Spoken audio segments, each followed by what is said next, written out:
Você luta por alguma causa? Conhece pessoas que se posicionam, contestam em relação a padrões impostos pela sociedade e que se fazem ouvir? Seja pela causa dos negros, do grupo LGBT ou mesmo do feminismo, pelo seu Facebook você pode aderir a diversas causas e defender suas ideias. No Boletim Comunicário de hoje a gente fala sobre a representatividade. E nós vamos conhecer pessoas aqui de Curitiba que lutam por diversas causas. E no quadro de entrevistas a gente fala da diferença entre homens e mulheres na sociedade. O Boletim Comunicário de hoje está no ar.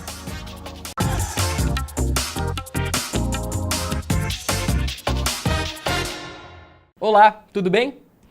A redação aqui do Comunicário percebeu que houve um aumento de grupos formados por militantes que se sentem oprimidos na nossa sociedade. E pensando nisso, a repórter Mafegusso foi encontrar com representantes dessas diversas causas. Dá uma olhada. As mulheres, os negros e a comunidade LGBT buscam por uma maior representatividade na sociedade.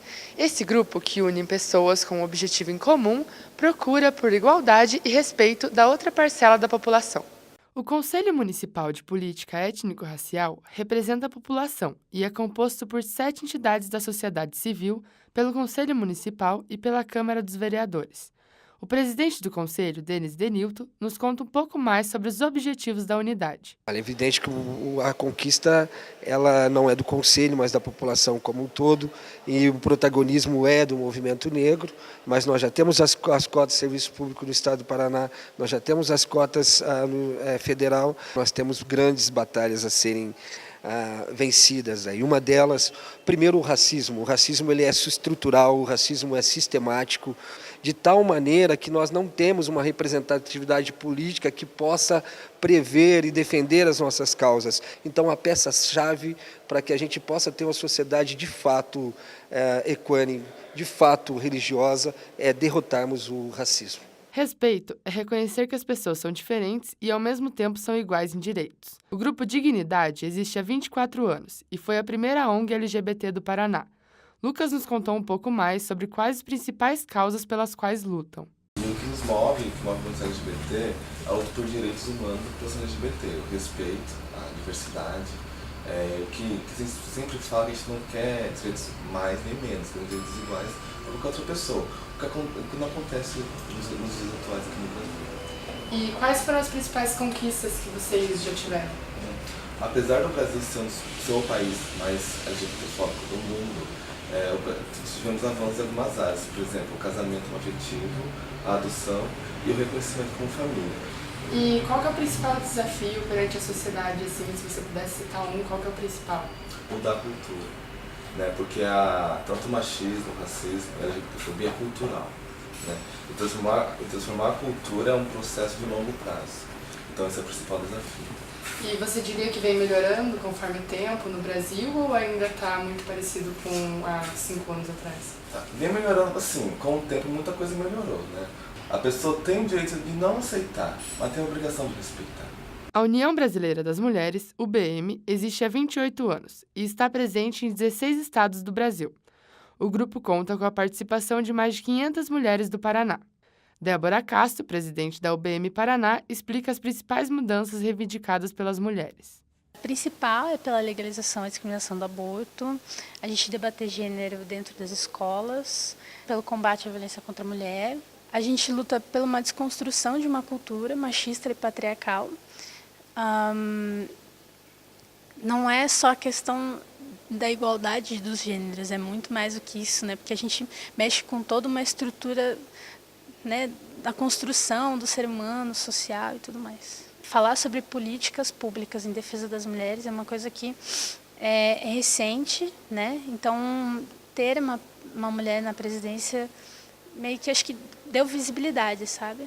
Mas digamos que é uma conquista. E assim, nós temos apenas 5% de representatividade dentro do poder legislativo. Mas a gente está ocupando os espaços, participando cada vez mais. E as próprias mulheres, meninas, jovens, estão, acho que, tendo essa consciência, esse despertar, esse olhar sobre o feminismo, né? E o que é ser feminista. Os benefícios da tecnologia todo mundo conhece, mas o poder da internet e dos aplicativos ainda pode nos surpreender. As causas sociais são muitas e por diversas vezes a gente não sabe como ajudar ou como escolher uma instituição. O Facebook tem uma ferramenta chamada de Causes, causas em inglês, que te ajuda a pesquisar as campanhas que você mais se identifica. Além disso, você pode ser o representante de uma causa, divulgando suas ideias e os problemas que você acredita serem os mais importantes. Confere lá e compartilhe com seus amigos. O IBGE mostra que as mulheres são maioria no Brasil. São cerca de 51% da população, têm maior expectativa de vida e são responsáveis por mais de 35% das famílias brasileiras. O nosso quadro de entrevistas de hoje é sobre o empoderamento feminino. Confira! Eu estou aqui com a Sheila Mello, que além de candidata à Prefeitura de Curitiba pela Frente de Esquerda, PSOL e PCB, é advogada e militante de esquerda. E agora a gente vai focar um pouco mais nessa parte de representatividade feminina na política. Sheila, o que fez você lutar pela causa feminina? O que mais te chamou a atenção a entrar nessa parte de movimento feminista? Eu participo de um coletivo que se chama, um coletivo virtual que se chama Blogueiras Feministas. A gente tem como tema que o feminismo é a ideia radical de que mulheres são gente. Nesse sentido, é lutar por um mundo de pluralidade, respeito e igualdade de oportunidade para as mulheres. Essa ausência de estrutura do Estado no atendimento às mulheres em situação de violência foi o que me motivou no sentido, bom, a gente precisa de política pública para ter igualdade de oportunidade, para enfrentar a violência. E qual a sua opinião sobre a lei que exige que no mínimo 30% das candidaturas sejam femininas? É importante a gente pensar que essa lei ela é de 97 e essa é a primeira, então quase 20 anos depois, é a primeira vez que de fato a lei é aplicada, que os partidos e as coligações cumprem. Então, a gente precisa pensar que a gente é a maioria do eleitorado, nós somos 52% da população, 52% do eleitorado, mas nós não somos nem 10% da representatividade. Hoje, os partidos têm uma dificuldade muito grande, inclusive, de cumprir com esses 30%. Alguns partidos colocam mulheres, como a gente chama de laranja, apenas para cumprir a lei, mas não garantem o mínimo de estrutura àquela campanha. Então é muito difícil as mulheres saírem candidatas, porque elas não se sentem amparadas e respeitadas nesse processo. A senhora também defende outros movimentos como o LGBT, a senhora se auto-intitula negra. O que te chamou a atenção para esses movimentos foi parecido com o movimento feminista? Eu acho que quando você tem, claro que a gente não vai muito longe da narrativa de experiência pessoal, né? Isso reverbera na vida política. A relação que eu tive, por exemplo, com o movimento LGBT foi por ter primeiramente me relacionado com uma mulher e aí me reivindicar como lésbica e aí me organizar e me encontrar com uma pessoa bissexual, conviver com pessoas trans e ter uma relação de empatia com a extrema violência que essas pessoas sofrem. Depois a experiência com o movimento da humanização do parto, que eu sequer pensava que eu ia ser mãe, nem tinha esse desejo. E aí, com relação ao movimento negro, muitas vezes eu sou criticada porque muitas pessoas não me veem como uma pessoa negra. Eu sempre falo que eu sou uma mulher negra de pele clara. Minha mãe é uma mulher negra mesmo, assim, com pele escura e tal. E eu fui perceber essa relação do racismo na minha vida e reivindicar essa identidade depois que o Lourenço nasceu. O Lourenço é bem polaquinho, bem loirinho, e é muito comum eu ser tratada como babá dele. E eu não sou tratada como babá dele porque eu não sei me portar, porque eu não sei falar, porque eu não tenho gênero. Eu sou tratada como babá dele porque eu não sou uma pessoa branca. Porque para a sociedade racista é inconcebível e intolerável que uma mulher que não é branca seja mãe de uma criança branca. Você sabe o que os curitibanos falam sobre a representatividade? Descubra no Fala Que Eu Discuto de hoje. A representatividade é quando as mulheres também são representadas na política, os LGBTs também e os negros também. São tipo forma de você incluir toda a sociedade na política. Eu acho que é um problema bem grande, né? O problema de representatividade ainda é muito grande aqui no Brasil e tem muita coisa para ser feita. Cerca de 80% dos alunos de arquitetura são mulheres, né? E você tem uma baixíssima representatividade delas no mercado. Normalmente elas acabam se renegando a setores menos menos focados, né? Então é uma representatividade bem fraca, assim.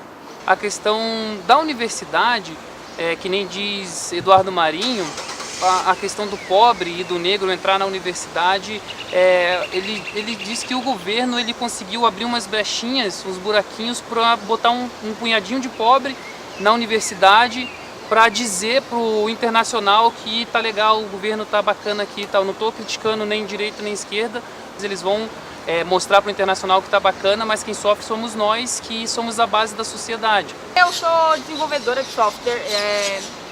Em algum momento na minha vida, quando eu tinha 15 anos, eu resolvi que eu ia estudar computação. E desde então, todos os cursos que eu fiz, seja a faculdade, pós-graduação, o próprio curso técnico, era para contar nos dedos o número de mulheres que tinham nas salas.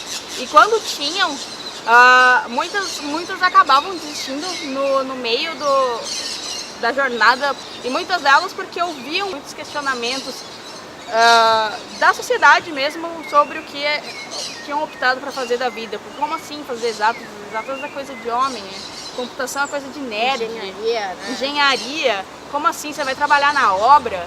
Eu só não acho que a gente é representado como deveríamos ser. A mulher é muito representada como algo de sexualidade, ou ela é sempre representada como algo que os homens desejam, como um padrão de beleza, não como realmente somos.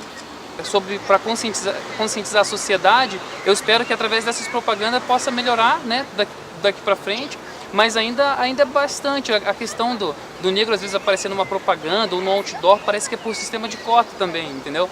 E é mais ou menos isso, eu acho que a tendência é melhorar, espero.